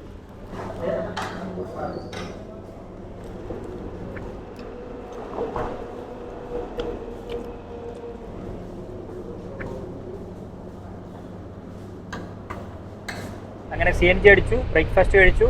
ഇനിയിപ്പം നമുക്ക് സമാധാനമായിട്ട് മുന്നോട്ട് പോകാം. ഇനി വിശന്നിരിക്കുന്നു എന്നുള്ള ആ ഒരു ടെൻഷൻ വേണ്ട. അത്യാവശ്യം കുഴപ്പമില്ലാത്ത ഫുഡായിരുന്നു കേട്ടോ. എൻ്റെ ഉപ്മാവിനെ കുറിച്ച് സാറ് പറഞ്ഞില്ലായിരുന്നു. ഉപ്മാവ് നല്ല ടേസ്റ്റ് ആയിരുന്നു, കുഴപ്പമൊന്നുമില്ലായിരുന്നു. ദോശയെക്കുറിച്ച് പിന്നെ സാറ് പറഞ്ഞല്ലോ. നമ്മുടെ നാട്ടിലെ ദോശയായിട്ടൊന്നും കമ്പയർ ചെയ്യേണ്ട, ഇവിടെയൊക്കെ ഇങ്ങനെ കിട്ടുള്ളൂ. നമ്മളെപ്പോഴും അങ്ങനെ ചിന്തിക്കാനും പാടില്ല. ഓരോ നാടിനും അതിൻ്റെതായ അവരുടേതായിട്ടുള്ള ആ ഒരു ഭക്ഷണത്തിൻ്റെ രീതികളുണ്ടാവും, ടേസ്റ്റുകളുണ്ടാവും. അപ്പം അങ്ങനെയുള്ള ഭക്ഷണങ്ങളാണ് നമുക്ക് കിട്ടുക. എന്തായാലും കഴിക്കാൻ പറ്റുന്ന രീതിയിലുള്ള ഫുഡ് തന്നെയായിരുന്നു. ഉപ്മാവാണെങ്കിലും ഞാൻ പറയല്ലോ അത്യാവശ്യം കുഴപ്പമില്ലായിരുന്നു. അപ്പോൾ എന്തായാലും ഇപ്പോൾ അങ്ങനെ വഴി അത്യാവശ്യം കുഴപ്പമില്ല. നല്ല റബ്ബറൈസ്ഡ് വീതി കൂടിയ വഴിയിലൂടെ നമ്മളിങ്ങനെ പോയിക്കൊണ്ടിരിക്കുന്നു. ഇനിയിപ്പോൾ അങ്ങോട്ട് നല്ല വഴിയായിരിക്കും എന്ന് പ്രതീക്ഷിക്കാം. ഇനിയിപ്പോൾ ഭുവനേശ്വർ ദൂരം കാണിക്കുന്നത് 125 കിലോമീറ്ററാണ്. അപ്പോൾ ഇനി എന്തായാലും എത്രയും പെട്ടെന്ന് ഭുവനേശ്വർ ഓടിയെത്തണം. ഭുവനേശ്വറിൽ നിന്ന് പിന്നെ നമ്മൾ പോകുന്നത്, പിന്നെ നമ്മൾ എങ്ങോട്ട് പോവാം? ഒന്നെങ്കിൽ രാജമുണ്ട്രിയോ ഗൂഗിൾ മാപ്പിൽ ഇടാമെന്നാണ് വിചാരിക്കുന്നത്. രാജമുണ്ട്രി എത്തുമ്പോഴത്തേനും നല്ല സമയമെടുക്കും. ആന്ധ്രയിലൂടെ കുറേ സഞ്ചരിച്ചെങ്കിൽ മാത്രമേ നമുക്ക് രാജമുണ്ട്രി എത്താനായിട്ട് സാധിക്കുള്ളൂ. എന്തായാലും അടുത്ത ഒരു മാപ്പിടാൻ ഉദ്ദേശിക്കുന്നത് അതാണ്. അതിട്ട് പതുക്കെ എങ്ങനെ പോകാം. ഒന്നെങ്കിൽ ശ്രീകാകുളമോ വിശാഖപട്ടണമോ വിജയവാഡോ ഏത് വേണമെങ്കിലും ഇടാം. ഞാൻ രാജമുണ്ട്രി എന്നൊക്കെ പറഞ്ഞതേ ഉള്ളൂ. അപ്പോൾ എന്തായാലും ഭുവനേശ്വർ എത്തിക്കഴിഞ്ഞാൽ നമ്മൾ നേരെ മാപ്പ് അതിലേക്ക് സ്വിച്ച് ചെയ്യും. നമ്മുടെ യാത്ര പിന്നെയും തുടരും. വഴി നന്നായാൽ നമുക്ക് എത്രയും പെട്ടെന്ന് നാട്ടിലെത്താം. വഴി മോശമാണെങ്കിൽ എന്നെത്തും എന്നുള്ളതാണ് ഇപ്പോഴത്തെ ഒരു പ്രശ്നം. നമ്മളിപ്പോൾ അരുണാചലിൽ നിന്ന് യാത്ര തിരിച്ചിട്ട് 4ാമത്തെ ദിവസമായി. 4ാമത്തെ ദിവസം നമ്മൾ പിന്നിട്ടിട്ടും നമുക്ക് ഒരുപാട് ദൂരമൊന്നും കവർ ചെയ്യാനായിട്ട് സാധിച്ചില്ല. അതിനുള്ള പ്രധാന കാരണം റോഡ് തന്നെയാണ്. എന്ത് ചെയ്യാൻ പറ്റും, നമ്മുടെ റോഡൊന്നും അത്ര സെറ്റപ്പായിട്ടൊന്നുമില്ല. ഏറ്റവും ദുരന്തം പിടിച്ച റോഡ് നിങ്ങൾ കണ്ടല്ലോ, വെസ്റ്റ് ബംഗാളിലാണ്. എന്നാണ് ഇനി അവിടെയൊക്കെ നന്നാക്കുക എന്നുള്ളത് അറിയില്ല. 4 വർഷം മുന്നേ പോയ സമയത്തും ഇതേ അവസ്ഥയായിരുന്നു, ഇപ്പോഴും ഇതേ അവസ്ഥ തന്നെ. ഇനി പറഞ്ഞിട്ട് കാര്യമില്ല. ഇനി ഒരു 10 വർഷം കഴിഞ്ഞ് വന്ന് ഒന്നുകൂടി നോക്കാം, അപ്പോൾ എന്താണ് അവസ്ഥ എന്നുള്ളത് നമുക്ക് മനസ്സിലാക്കാം. അന്നേരത്തിന് ഇവിടുത്തെ റോഡൊക്കെ പോകുമായിരിക്കും. എന്തായാലും അവിടെ നമുക്ക് നല്ല സമയം പോയി. നമുക്ക് മാക്സിമം ഓടാൻ പറ്റിയത് 500 കിലോമീറ്ററൊക്കെയാണ്. പിന്നെ നമ്മുടെ വാഹനം ഒരുപാട് സ്പീഡിൽ പോകാൻ പറ്റുന്ന വാഹനമല്ല, അറിയാമല്ലോ, ജിപ്സിയാണ്. നമുക്കൊരു മാക്സിമം 80 കിലോമീറ്റേഴ്സ് സ്പീഡിലാണ് നമുക്ക് മാക്സിമം പോകാൻ പറ്റുക. അത്രയൊന്നും പോകുന്നില്ല, നമ്മൾ 75 തന്നെയാണ് നമ്മൾ പോരുന്നത്. ഇനി അത്ര നല്ല റോഡാണെങ്കിൽ മാത്രം 80 പോകും. അതല്ല എങ്കിൽ നോർമൽ സ്പീഡിലാണ് നമ്മൾ പോകുന്നത്. കാറൊക്കെ ആണെങ്കിൽ കുറച്ചുകൂടി നല്ല സ്പീഡിൽ പോകാം, നല്ല വേഗത്തിൽ പോരാം. ഒരു 100 120 ആണെങ്കിൽ പോരാം. പിന്നെ ചില സ്ഥലങ്ങളിലൊക്കെ സ്പീഡ് ഗവർണറൊക്കെ വെച്ചിട്ടുണ്ട് അവർ. ചില സംസ്ഥാനങ്ങളിലൊക്കെ ക്യാമറകൾ സ്ഥാപിച്ചിട്ടുണ്ട്, പ്രത്യേകിച്ച് ഒഡീഷയിലൊക്കെ. അപ്പോൾ അവിടെയൊക്കെ സ്പീഡ് പരിധിയുണ്ട്. അപ്പോൾ അതൊക്കെ നമ്മൾ നോക്കി വേണം ഓടിക്കാനായിട്ട്. എന്തായാലും നമ്മൾ അത്ര സ്പീഡിൽ പോകുന്നില്ല. ഒഡീഷ വലിയ കുഴപ്പമില്ലാത്ത വഴിയാണ്. ഇനി ആന്ധ്രയിലേക്ക് കിടക്കുമ്പോൾ എങ്ങനെ ഉണ്ടെന്നുള്ളത് നമുക്ക് നോക്കണം. കാരണം നമ്മളിവിടെ ഹൈവേയിലൂടെ ഒന്നും വന്നില്ല. നമ്മളും ആദ്യമായിട്ടാണ് ഈ വഴിയിലൂടെയൊക്കെ സഞ്ചരിക്കുന്നത് കേട്ടോ. നമ്മൾ അങ്ങോട്ട് പോയത് ഹൈവേയിലൂടെ ഒന്നും അല്ല, അറിയാമല്ലോ. ഗ്രാമങ്ങളിലൂടെയും മലമുകളിലൂടെയും മലമേഖലകളിലൂടെയൊക്കെ സഞ്ചരിച്ച് ഒരുപാട് കാഴ്ചകൾ കണ്ട്, പ്രത്യേകിച്ച് ഗ്രാമക്കാഴ്ചകളൊക്കെ കണ്ടാണ് പോയത്. അങ്ങനെ ഉള്ളതുകൊണ്ട് നാഷണൽ ഹൈവേയുടെ അവസ്ഥയൊന്നും നമുക്ക് അറിയില്ലായിരുന്നു. ആക്ച്വലി ഇപ്പോഴാണ് നമ്മൾ ഈ വഴിയിലൂടെയൊക്കെ വന്ന് ഇവിടുത്തെ അവസ്ഥ, ഈ റോഡിൻ്റെയൊക്കെ അവസ്ഥ മനസ്സിലാക്കുന്നത്. അപ്പോൾ ഇനി ആന്ധ്രയിൽ എന്താണ് അവസ്ഥ എന്നറിയില്ല, ആന്ധ്ര കയറുമ്പോൾ അറിയാം. ആന്ധ്രയിലെ നാഷണൽ ഹൈവേയുടെ അവസ്ഥ എന്താണെന്നുള്ളത് അവിടെ എത്തിയതിന് ശേഷം പറയാം. അങ്ങനെ സമയം 12 മണി അടുപ്പിച്ചായി കേട്ടോ. അപ്പോഴത്തേനും നമ്മൾ കട്ടക്ക് ഭാഗത്തേക്ക് എത്തിച്ചേർന്നിരിക്കുകയാണ്. കട്ടക്ക് ടൗണിലേക്ക് ഇനിയിപ്പം ഒരു 1 കിലോമീറ്ററോ 2 കിലോമീറ്റർ എത്രയാണ് കാണിക്കുന്നത്. അപ്പോൾ എന്തായാലും നമ്മൾ കട്ടക്ക് അടുപ്പിച്ച് എത്തിച്ചേർന്നിരിക്കുകയാണ്. കട്ടക്കിൽ നിന്ന് പിന്നെ അധികം ദൂരമില്ല ഭുവനേശ്വർ വഴിയാണല്ലോ നമ്മൾ കടന്നു പോകുന്നത്. അപ്പോൾ എന്തായാലും ഒരു അത്യാവശ്യം ഒരു വലിയ പാലം പിന്നെയും എത്തിയിരിക്കുകയാണ്. അങ്ങനെ ഒരു പാലത്തിൻ്റെ മുകളിലൂടെയാണ് നമ്മൾ ഇപ്പോൾ മുന്നോട്ട് പോയിക്കൊണ്ടിരിക്കുന്നത്. പാലത്തിൻ്റെ തൊട്ട് താഴെ കൂടെ ഒഴുകുന്നത് മഹാനദിയാണ് കേട്ടോ. അല്ല സാറേ, മഹാനദി അല്ലേ താഴെ കൂടെ ഒഴുകുന്നത്? യെസ്, മഹാനദിയാണ് ഒഴുകിക്കൊണ്ടിരിക്കുന്നത്. ഇപ്പൊ നമ്മള് നമ്മുടെ യാത്രയിൽ കടന്നു വന്നുകൊണ്ടിരിക്കുന്ന നദികളെ കുറിച്ചൊക്കെ ഇതുവരെ പറഞ്ഞല്ലോ. അതെ. അപ്പോൾ ഇത് മറ്റൊരു നദിയാണ്. ഇത് മഹാനദി എന്നാണ് ഇത് പേര്. ഒറീസയിലെ ഏറ്റവും വലിയ നദികളിലൊന്നാണ് ഈ നദി. ഇതിന്റെ പേരിനെ അന്വർത്ഥമാക്കുന്ന പോലെ മഹാനദി തന്നെയാണ് കേട്ടോ. കാരണം എന്താണെന്ന് വെച്ചാൽ ഇതൊരു അതിവിശാലമായി പരന്നൊഴുകുന്ന ഒരു നദിയാണ്. ശരിക്കും നമ്മൾ മഹാനദി നോക്കുകയാണെങ്കിൽ നമുക്ക് പെട്ടെന്ന് മനസ്സിൽ ഓർമ്മ വരുന്നത് നമ്മുടെ കേരളത്തിലെ ഒരു നദി തന്നെയാണ്. നമ്മുടെ നിളാനദി പോലെ ഇരിക്കും. അത്രയും വിശാലമായ മണൽപ്പരപ്പുകളൊക്കെ ഉള്ള ഒരു നദിയാണ്. അതുമാത്രമല്ല, ഈ ഒരു സമയത്ത് നമ്മൾ മഹാനദി നോക്കുകയാണെങ്കിൽ മിക്കയിടങ്ങളിലും മണലാണ് കാണുന്നത്, മണൽപ്പരപ്പാണ് കാണുന്നത്. കുറേ ചെറിയ ഭാഗങ്ങളിലൂടെയൊക്കെ വെള്ളം ഇങ്ങനെ ഒഴുകി പോകുന്നത് കാണാം. അപ്പോൾ അതാണ് മഹാനദി. നമ്മുടെ നിളാനദി പോലെ ഇരിക്കുന്ന ഒരു നദിയാണ് മഹാനദി. അപ്പോൾ മഹാനദിയുടെ നീളം എന്ന് പറയുന്നത് 900 കിലോമീറ്ററാണ്. 900 കിലോമീറ്റർ ഒഴുകുമ്പോൾ അത് കടന്നു പോകുന്ന സംസ്ഥാനങ്ങൾ ഛത്തീസ്ഗഡും ഒഡീഷയുമാണ്. എന്നിട്ട് അത് പതിക്കുന്നത് പതിവ് പോലെ കിഴക്കോട്ടൊഴുകുന്ന മറ്റു നദികളൊക്കെ പതിക്കുന്നത് പോലെ തന്നെ ബംഗാൾ ഉൾക്കടലിലാണ്. മഹാനദി ഉത്ഭവിക്കുന്നത് ഛത്തീസ്ഗഡിലുള്ള മലനിരകളിലാണ്. പിന്നെ മറ്റൊരു പ്രധാന കാര്യം എന്താണെന്ന് വെച്ചാൽ ഈ നദിയിലാണ് ഹിറാക്കുട്ട് അണക്കെട്ടുള്ളത്. നമ്മൾ സ്കൂളിലൊക്കെ പഠിക്കുമ്പോൾ ഹിറാക്കുട്ട് അണക്കെട്ടിനെ കുറിച്ചൊക്കെ പഠിച്ചിട്ടുള്ളതാണ്. അതെന്താണെന്ന് വെച്ചാൽ സ്വാതന്ത്ര്യാനന്തരം നമ്മുടെ ഭാരതത്തിൽ ഒരു നദീതട പ്രോജക്റ്റ് ആയിരുന്നു ഹിറാക്കുട്ട് അണക്കെട്ട്. അതൊരു മൾട്ടിപർപ്പസ് ഡാമും കൂടെയാണ്. 1947 നമ്മൾ സ്വാതന്ത്ര്യം ആർജിക്കുമ്പോൾ ശരിക്കും നമ്മളൊരു ദരിദ്ര രാഷ്ട്രം തന്നെയായിരുന്നു. അപ്പോൾ രാഷ്ട്രത്തിന്റെ പുനർനിർമ്മാണത്തിനായിട്ട് നമ്മുടെ രാജ്യം ഏറ്റെടുത്ത ഏറ്റവും വലിയൊരു പ്രോജക്റ്റുകളിലൊന്നായിരുന്നു ഈ ഹിറാക്കുട്ട് അണക്കെട്ട്. അപ്പോൾ അങ്ങനെ ഒരു പ്രത്യേകതയും കൂടെ ഈ മഹാനദിക്ക് ഉണ്ട്. അപ്പോൾ നമ്മളങ്ങനെ കട്ടക്കിലൂടെ ഇങ്ങനെ കടന്നു വന്നപ്പോൾ മഹാനദിയുടെ മുകളിലൂടെ ഇങ്ങനെ പാസ് ചെയ്തപ്പോൾ മഹാനദിയെ സംബന്ധിച്ച് ഹിറാക്കുട്ട് അണക്കെട്ടിനെ സംബന്ധിച്ച് നമ്മുടെ മനസ്സിൽ വന്ന ചില കാര്യങ്ങളാണ് നിങ്ങളുമായിട്ട് പങ്കുവെച്ചത്. അപ്പോൾ അതൊക്കെയാണ് മഹാനദിയെ സംബന്ധിച്ച വിശേഷങ്ങൾ. അപ്പോൾ എന്തായാലും നമ്മൾ കട്ടക്കൊക്കെ പാസ് ചെയ്ത് മുന്നോട്ട് പോയിക്കൊണ്ടിരിക്കുകയാണ്. ഇനിയിപ്പോൾ അധികം ദൂരമില്ല ഭുവനേശ്വറിൽ നിന്ന് നമ്മൾ നേരെ വിശാഖപട്ടണം വഴി നേരെ രാജമുണ്ട്രിയിലേക്ക് പോകാനാണ് നമ്മൾ പ്ലാൻ ചെയ്തിരിക്കുന്നത്. രാജമുണ്ട്രിയിൽ സ്റ്റേ ചെയ്യാമെന്നൊരു പ്ലാനിലാണ് ഇപ്പോൾ മുന്നോട്ട് പോയിക്കൊണ്ടിരിക്കുന്നത്. ഏകദേശം രാത്രി 11:30-12 മണിയൊക്കെ ആകുമ്പോഴത്തേനും രാജമുണ്ട്രി എത്തുമെന്നാണ് ഗൂഗിൾ മാപ്പിൽ കാണിക്കുന്നത്. ഇതിനിടയ്ക്ക് നമുക്ക് ചായ കുടിക്കാനുണ്ട്, വൈകിട്ട് ഫുഡ് കഴിക്കാനുണ്ട്. ഉച്ചയ്ക്കത്തെ ഫുഡ് നമ്മൾ കഴിക്കുന്നില്ല, അറിയാലോ. ഉച്ചയ്ക്കത്തെ നമ്മൾ സ്കിപ്പ് ചെയ്യും. വൈകിട്ട് എന്തായാലും കാര്യമായിട്ട് കഴിച്ച് നമ്മൾ നേരെ രാജമുണ്ട്രി പോയിട്ട് രാജമുണ്ട്രിയിൽ നമ്മുടെ ജോൺസൺ മാഷിനെ വിളിച്ചിട്ട് മലബാർ ഗോൾഡിൽ സ്റ്റേ ചെയ്യാമെന്നാണ് പ്ലാൻ ചെയ്തിരിക്കുന്നത്. വരുന്ന സമയത്ത് നമ്മൾ കുറച്ച് ദിവസം അവിടെ നിന്നിരുന്നു. രാജമുണ്ട്രിയിലെ കുറേ വീഡിയോസൊക്കെ നിങ്ങളുമായിട്ടൊക്കെ പങ്കുവച്ചിരുന്നു. ആന്ധ്രാപ്രദേശിലെ ഗ്രാമക്കാഴ്ചകളും അതോടൊപ്പം തന്നെ തനതായിട്ടുള്ള കുറേ വിശേഷങ്ങൾ നമ്മൾ പങ്കുവച്ചിരുന്നു. പ്രത്യേകിച്ച് കൃഷി, അതോടൊപ്പം തന്നെ അവരുടെ സ്വീറ്റ്സ് ആയിട്ടുള്ള പൂത്തിരേക്കലു, അതോടൊപ്പം തന്നെ കാജ, അങ്ങനെ കുറേ ആന്ധ്രാപ്രദേശിലെ വീഡിയോസൊക്കെ നിങ്ങളുമായിട്ട് പങ്കുവച്ചിട്ടുണ്ട്. അപ്പോൾ ആ വീഡിയോസൊക്കെ കാണാത്ത ആൾക്കാരുണ്ടെങ്കിൽ അതും ഒന്ന് കാണുക. ഒരുപാട് നല്ല വീഡിയോസാണ്. നമ്മൾ ഓരോരോ ഗ്രാമങ്ങളിലൊക്കെ പോയിട്ട് ഓരോരോ വ്യത്യസ്തമായ കാഴ്ചകളൊക്കെയാണ് നമ്മൾ എടുത്തിട്ടുള്ളത്. ഇനിയിപ്പോൾ അധികം താമസിക്കാതെ, ഭുവനേശ്വർ കഴിഞ്ഞാൽ പിന്നെ അധികം താമസിക്കാതെ തന്നെ നമ്മൾ ആന്ധ്രാപ്രദേശിലേക്ക് കിടക്കുന്നതായിരിക്കും. വിശാഖപട്ടണം ഏകദേശം 450 അത്ര കിലോമീറ്റർ താഴെ ഉള്ളൂ. 450 കിലോമീറ്റർ പിന്നിട്ട് കഴിഞ്ഞാൽ നമ്മൾ വിശാഖപട്ടണം എത്തും. അതിന് മുന്നേ എന്തായാലും ഒഡീഷയും കഴിഞ്ഞ് ആന്ധ്രാപ്രദേശ് കിടക്കുന്നതാണ്. അതോടൊപ്പം തന്നെ ജഗന്നാഥ് പുരിക്ക് 68 കിലോമീറ്ററാണ്. ജഗന്നാഥ് പുരിയെക്കുറിച്ചും കൊണാർക്കിനെ കുറിച്ചൊക്കെ നമ്മൾ വീഡിയോ ചെയ്തിട്ടുണ്ട്. അപ്പോൾ അതൊക്കെ നിങ്ങൾ കാണുക. കാരണം നല്ല നല്ല വീഡിയോസാണ് നമ്മൾ ചെയ്തിട്ടുള്ളത്. ഇൻഫോർമേറ്റീവ് ആയിട്ടുള്ള ഒരുപാട് കാര്യങ്ങൾ അതിലൂടെ പറയുന്നുണ്ട്. അപ്പോൾ അതൊക്കെ നിങ്ങൾ കാണാത്തവരാണെങ്കിൽ കാണുക, കണ്ടവരാണെങ്കിൽ ഒന്നുകൂടെ കണ്ടോ. കുറച്ചുകൂടിയൊക്കെ കാര്യങ്ങൾ മനസ്സിലാക്കാൻ പറ്റുമല്ലോ. അപ്പോൾ അതങ്ങനെ. അപ്പോൾ എന്തായാലും നമ്മൾ ഒഡീഷയിൽ നിന്ന് ആന്ധ്രാപ്രദേശ് വഴി നേരെ മുന്നോട്ടുള്ള യാത്ര തുടരാം. നമ്മൾ കട്ടക്കും ഭുവനേശ്വരും നഗരങ്ങളുടെ ഉള്ളിലൂടെ ഒന്നും പോകുന്നില്ല കേട്ടോ. എല്ലാം ഫ്ലൈ ഓവറാണ്. നമുക്ക് നഗരങ്ങളിലേക്ക് പോകേണ്ട കാര്യമില്ല. നമ്മളിങ്ങനെ ഫ്ലൈ ഓവറിലൂടെ ഡ്രൈവ് ചെയ്ത് അങ്ങ് പോയാൽ മതി. നഗരങ്ങളുടെ ഉള്ളിലൂടെയൊക്കെ പോയി അവിടെ പോയി കുടുങ്ങി കിടക്കേണ്ട ആവശ്യമൊന്നുമില്ല. ഫ്ലൈ ഓവറുകൾ ഉള്ളതുകൊണ്ട് സുഖമായിട്ട് യാത്ര ചെയ്ത് പോകാം. ഫ്ലൈ ഓവറുകളൊക്കെ എല്ലായിടത്തും ഉണ്ടെങ്കിൽ എന്ത് സുഖമെന്നറിയോ. നഗരങ്ങളിലേക്ക് പോകേണ്ടാത്ത ആൾക്കാർക്ക് വെറുതെ ആ വഴി കൂടെ പോകേണ്ട കാര്യമില്ല. അപ്പോൾ ഫ്ലൈ ഓവർ ഉണ്ടെങ്കിൽ നമുക്ക് നേരെ അത് പിടിച്ച് നേരെ നമുക്ക് മറ്റ് സംസ്ഥാനങ്ങളിലേക്കോ അല്ലെങ്കിൽ മറ്റ് സ്ഥലങ്ങളിലേക്കൊക്കെ പോകാനായിട്ട് സാധിക്കുന്നതാണ്. അപ്പോൾ ഇനിയിപ്പോൾ ഇവിടെ ഒന്നും ഫ്ലൈ ഓവർ ഇല്ലെങ്കിൽ ആലോചിച്ച് നോക്കി, ഈ കാണുന്ന വാഹനങ്ങളെല്ലാം നഗരങ്ങളിൽ പോയിട്ട് ബ്ലോക്ക് ഉണ്ടാക്കിയിട്ട് അവിടെ കിടന്ന് ട്രാഫിക് കുരുക്കിലൊക്കെ പെട്ട് കുറേ സമയം എടുത്തായിരിക്കും നമ്മൾ ഓരോ സ്ഥലങ്ങളിലേക്ക് എത്തുക. ഇപ്പോൾ പുതിയതായിട്ട് ഇവിടെയൊക്കെ ഫ്ലൈ ഓവറുകളും ബൈപ്പാസുകളൊക്കെ വന്നതുകൊണ്ട് ആൾക്കാർക്ക് ഒരു ബുദ്ധിമുട്ടും ഇല്ലാതെ കടന്നു പോകാനായിട്ട് സാധിക്കും. പ്രത്യേകിച്ച് ലോങ് ഡിസ്റ്റൻസ് യാത്ര ചെയ്യുന്ന ആൾക്കാർക്ക്, അതായത് നമ്മളെപ്പോലുള്ളവർക്കൊക്കെ ഒരുപാട് ഉപകാരമാണ് ഇങ്ങനെയുള്ള ഫ്ലൈ ഓവറുകൾ. നമ്മൾ ഈ ഒഡീഷയിലൂടെ യാത്ര ചെയ്യുമ്പോൾ ഒരു കാര്യം കൂടി എടുത്തു പറയേണ്ടതായിട്ടുണ്ട്. അതെന്താണെന്ന് വെച്ച് കഴിഞ്ഞാൽ, നമ്മൾ പല സംസ്ഥാനങ്ങളിലൂടെ യാത്ര ചെയ്തല്ലോ. ഈ സംസ്ഥാനങ്ങളിൽ നിന്നൊക്കെ വ്യത്യസ്തമായിട്ട് നമുക്ക് മനസ്സിലാക്കാനായിട്ട് സാധിച്ചത് ഒഡീഷയിലെ നഗരപ്രദേശങ്ങളെല്ലാം വളരെ ക്ലീനാണ്. ക്ലീൻ മാത്രമല്ല, പ്രത്യേകിച്ച് പച്ചപ്പ് കാണാനായിട്ട് സാധിക്കും. ഒരുപാട് സ്ഥലങ്ങളിൽ അവർ മരം നട്ടുപിടിപ്പിച്ചിട്ടുണ്ട്, പൂക്കൾ, ചെടികൾ നട്ടുപിടിപ്പിച്ചിട്ടുണ്ട്. അങ്ങനെ ഒരു ക്ലീൻ ആയിട്ടുള്ള ഒരു സിറ്റി കൂടിയാണ് കട്ടക്കാണെങ്കിലും ഭുവനേശ്വർ ആണെങ്കിലും. മനോഹരമായിട്ട് തന്നെ എല്ലാം നല്ല ഭംഗിയായിട്ടാണ് അവർ സൂക്ഷിച്ചിരിക്കുന്നത്. അതോടൊപ്പം തന്നെ നല്ല നിലവാരമുള്ള റോഡുകൾ നമുക്ക് കാണുമ്പോൾ തന്നെ അറിയാം. നോക്കി എത്ര വീതിയിലാണ് അവർ റോഡ് പണിതിരിക്കുന്നത്. ഫ്ലൈ ഓവറുകളാണെങ്കിൽ പോലും അത് 6 ലൈനാണ്. അത്രയും രീതിയിലാണ് അവരെ കാലക്കൂട്ടി കണ്ട് അവർ റോഡുകൾ പണിതിരിക്കുന്നത്. എന്തായാലും വൃത്തിയുടെ കാര്യത്തിൽ ഒരു പിടി മുന്നിലാണ് ഒഡീഷ എന്ന് തെളിയിച്ചു കഴിഞ്ഞിരിക്കുകയാണ്. നല്ല ക്ലീൻ സിറ്റിയാണ് ഒഡീഷയിലെ ഒട്ടുമിക്ക നഗരങ്ങളും.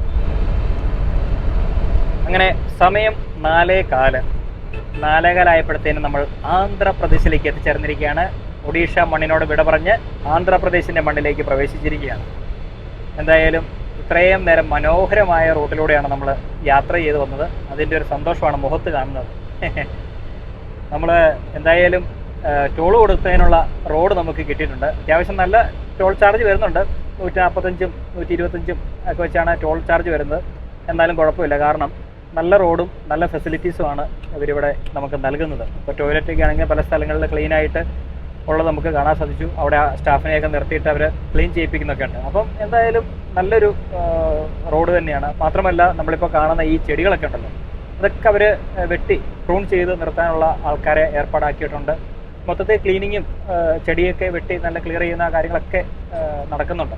അങ്ങനെ ഓരോ ടോൾ പ്ലാസയിലും ടോളൊക്കെ കൊടുത്ത് നമ്മൾ ആന്ധ്രാപ്രദേശിലേക്ക് പ്രവേശിച്ചിരിക്കുന്നു. ആന്ധ്രാപ്രദേശിൽ അടുത്ത പ്രധാന സ്ഥലം എന്ന് പറയുന്നത് വിശാഖപട്ടണമാണ്. വിശാഖപട്ടണം ഇവിടുന്ന് ഏകദേശം ഒരു 230 കിലോമീറ്റർ അടുപ്പിച്ച് ദൂരം ഉണ്ടെന്നാണ് എനിക്ക് തോന്നുന്നത്. നമ്മൾ ഗൂഗിൾ മാപ്പിൽ ഇട്ടിരിക്കുന്നത് രാജമുണ്ട്രിയാണ്. രാജമുണ്ട്രി ഇവിടെ നിന്ന് പിന്നെ കുറച്ച് ദൂരമേ ഉള്ളൂ. ഒരു 425 കിലോമീറ്റർ കൂടി ഓടിക്കഴിഞ്ഞാൽ രാജമുണ്ട്രി എത്തുന്നതാണ്. അപ്പോൾ ഇനിയിപ്പോൾ അങ്ങോട്ട് ഞാൻ കുറേ ദൂരം ഓടിക്കാനുണ്ട്. അനിൽ സാറ് 400 കിലോമീറ്റർ ഓടിച്ചു എന്ന് പറഞ്ഞ് എന്നോട് പറഞ്ഞിരിക്കുകയാണ്. ഇനി എൻ്റെ ഊഴമാണ്. നീ ഒന്നും നോക്കണ്ട, ഇനി 425 കിലോമീറ്റർ ചവിട്ടി പിടിപ്പിച്ച് എങ്ങനെയെങ്കിലും രാജമുണ്ട്രിയിൽ എത്തിക്കാനാണ് എന്നോട് പറഞ്ഞിരിക്കുന്നത്. അപ്പം അനിൽ സാറിൻ്റെ ആ ഒരു വാക്ക് മാനിച്ചുകൊണ്ട് തുടർന്നുള്ള യാത്ര. സാറിൻ്റെ ഊഴം കഴിഞ്ഞു. അത്ര ആയല്ലേ? ഞാനൊന്ന് കണക്ക് നോക്കട്ടെ എന്തായാലും. അതാണ് സാറ് പാവം ഓടിച്ചോടിച്ച് മടുത്ത് കേട്ടാ. എപ്പോൾ തുടങ്ങിയ ഓട്ടോ എന്നറിയോ? എന്നാലും വഴി നല്ലതായിട്ട് അനിൽ സാർ പറഞ്ഞു കുഴപ്പമൊന്നുമില്ല, ഇപ്പോൾ നല്ല സുഖമുണ്ടെന്ന് പറഞ്ഞു. കഴിഞ്ഞ ദിവസങ്ങളിലൊക്കെ വന്ന വഴിയൊക്കെ വെച്ച് നോക്കുമ്പോൾ ഒന്നും പറയാനില്ല, വേറെ ലെവലാണിത്. അപ്പോൾ അങ്ങനെ ഇനിയിപ്പം 4 മണി കഴിഞ്ഞ സ്ഥിതിക്ക് നമുക്കിനി ഒരു ചായ കുടിക്കണം. പിന്നെ വൈകിട്ടൊരു 7 മണിയൊക്കെ ആകുമ്പോഴത്തേനും 7:30 ആകുമ്പോഴത്തേനും ഡിന്നർ കഴിക്കണം. അങ്ങനെ കുറച്ച് കാര്യങ്ങളാണ് ഇനി മുന്നോട്ടുള്ള യാത്രയിൽ നമുക്ക് ചെയ്യാനുള്ളത്. എന്തായാലും ആന്ധ്രാപ്രദേശിൻ്റെ മണ്ണിലൂടെ യാത്ര ചെയ്യുമ്പോൾ 1-2 കാര്യങ്ങൾ കൂടി ഇതിനകം പറയാം. ഒന്നാമത്തെ കാര്യം, ആന്ധ്രാപ്രദേശിലാണ് എനിക്ക് തോന്നുന്നു ഏറ്റവും കൂടുതൽ അരി ഉൽപ്പാദിപ്പിക്കുന്ന സംസ്ഥാനങ്ങളിലൊന്ന്. അതുകൊണ്ട് തന്നെ പോകുന്ന വഴിയിലൊക്കെ ഒരുപാട് പാടശേഖരങ്ങൾ നമുക്ക് കാണാൻ സാധിക്കും. അതോടൊപ്പം തന്നെ ഓടിച്ചാലും തീരാത്ത വഴിയാണ് ആന്ധ്രാപ്രദേശ്. ഇനി കുറേ ദൂരം നമ്മളിങ്ങനെ ഓടിക്കേണ്ടി വരും. ഞാനിങ്ങനെ ട്രെയിനിലൊക്കെ യാത്ര ചെയ്യാറുണ്ട്, ഈ വഴിയിലൂടെയൊക്കെ യാത്ര ചെയ്ത് പോയിട്ടുണ്ട്. വിവേക എക്സ്പ്രസിനൊക്കെ NJPയിലേക്കൊക്കെ പോകുന്ന വഴിക്ക് ഒരിക്കലും ഓടിത്തീരാത്ത സ്ഥലമെന്ന് ചിലപ്പോൾ തോന്നും. കാരണം അങ്ങ് കാണ്ടമായിട്ട് അങ്ങ് കിടക്കുകയാണ് ആന്ധ്രാപ്രദേശ്. എത്ര ഓടിച്ചാലും തീരില്ല എന്നൊരു തോന്നലാണ്. അങ്ങനത്തെ വഴിയാണ് ഈ ആന്ധ്രാപ്രദേശ് എന്ന് പറയുന്നത്. പിന്നെ ആന്ധ്രാപ്രദേശിലേക്ക് കടന്നപ്പോഴത്തേനും നമുക്ക് പിന്നെ കാണാൻ കഴിഞ്ഞത് കുറേ തെങ്ങുകൾ, പനകൾ, ഇതൊക്കെ നമുക്ക് ആന്ധ്രാപ്രദേശിലേക്ക് കടന്നു കഴിഞ്ഞപ്പോഴത്തേനും നമുക്ക് കാണാൻ കഴിഞ്ഞു. ഇനിയിപ്പോൾ അങ്ങോട്ടതൊക്കെ കാണാൻ പറ്റും. കാരണം ആന്ധ്രാപ്രദേശ് കഴിഞ്ഞാൽ പിന്നെ തമിഴ്നാട്ടിലേക്ക് പോയി കഴിയുമ്പോൾ അറിയാമല്ലോ, തമിഴ്നാട് മുഴുവനും തെങ്ങാണ്. കേരളത്തിൽ തെങ്ങ് വളരെ ഇപ്പോൾ കുറവാണ്. എന്നാൽ തമിഴ്നാട്ടിലും ആന്ധ്രാപ്രദേശിലൊക്കെ ഇപ്പോൾ ധാരാളം തെങ്ങുകൾ നമുക്ക് കാണാൻ കഴിയും. ഈ ഒരു യാത്രയിൽ കണ്ട ഒരു കാര്യമാണത്. പിന്നെ ഒന്ന് രണ്ട് കാര്യങ്ങൾ കൂടി പറയാനുള്ളത്, ആന്ധ്രാപ്രദേശിലെ വില്ലേജ് ലൈഫ് നമ്മൾ എക്സ്പ്ലോർ ചെയ്തിട്ടുണ്ട്.